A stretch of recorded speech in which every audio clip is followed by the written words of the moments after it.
Bonjour à tous et bienvenue dans ce nouvel épisode de 4 minutes pour comprendre.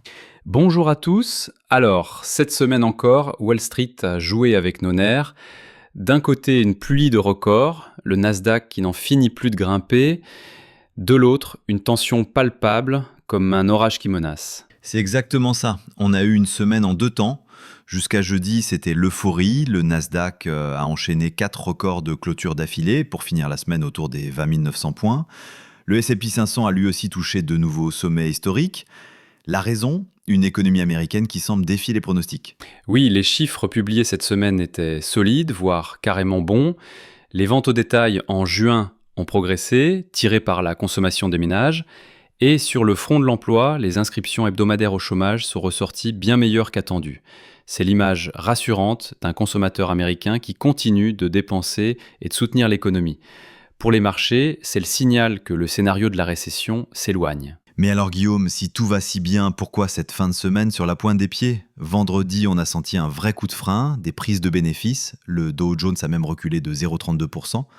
La fête est déjà finie ? La fête n'est pas finie, mais les investisseurs sont devenus très prudents, parce que ces bons chiffres économiques posent une question centrale.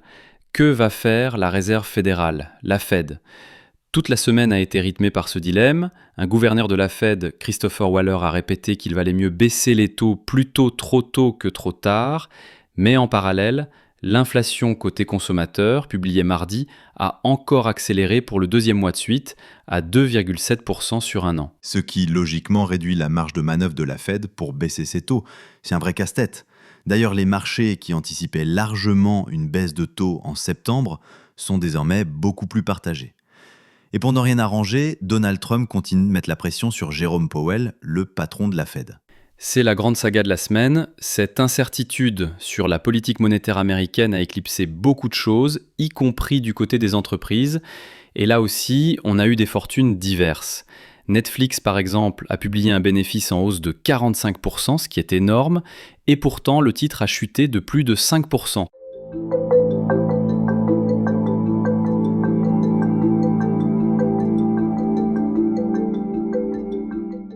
C'est la parfaite illustration d'un marché ultra exigeant. Les bonnes nouvelles étaient déjà dans les cours, les investisseurs en voulaient encore plus.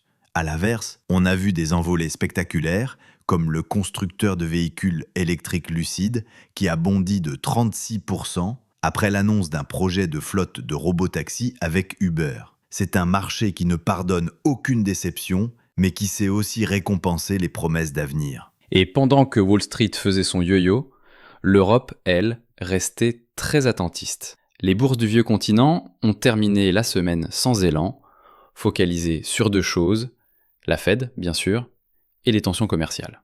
Trump a menacé d'imposer des droits de douane de 30% sur les produits européens dès le 1er août, et même si des négociations sont en cours, l'échéance approche et ça crée une vraie fébrilité. En résumé, on a une semaine presque schizophrène. Des records historiques tirés par une économie robuste, mais une prudence immense face aux incertitudes monétaires et commerciales. Pour la semaine à venir, tous les regards seront tournés vers la réunion de la Fed les 29 et 30 juillet. Le discours de Jérôme Powell sera décortiqué à la virgule près. Exactement, ce sera le moment de vérité.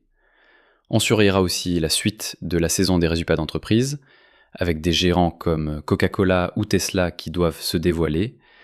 Bref, la volatilité n'a pas dit son dernier mot. Merci de nous avoir écoutés. On se retrouve la semaine prochaine pour un nouvel épisode de 4 minutes pour comprendre. Merci, bonne semaine à tous.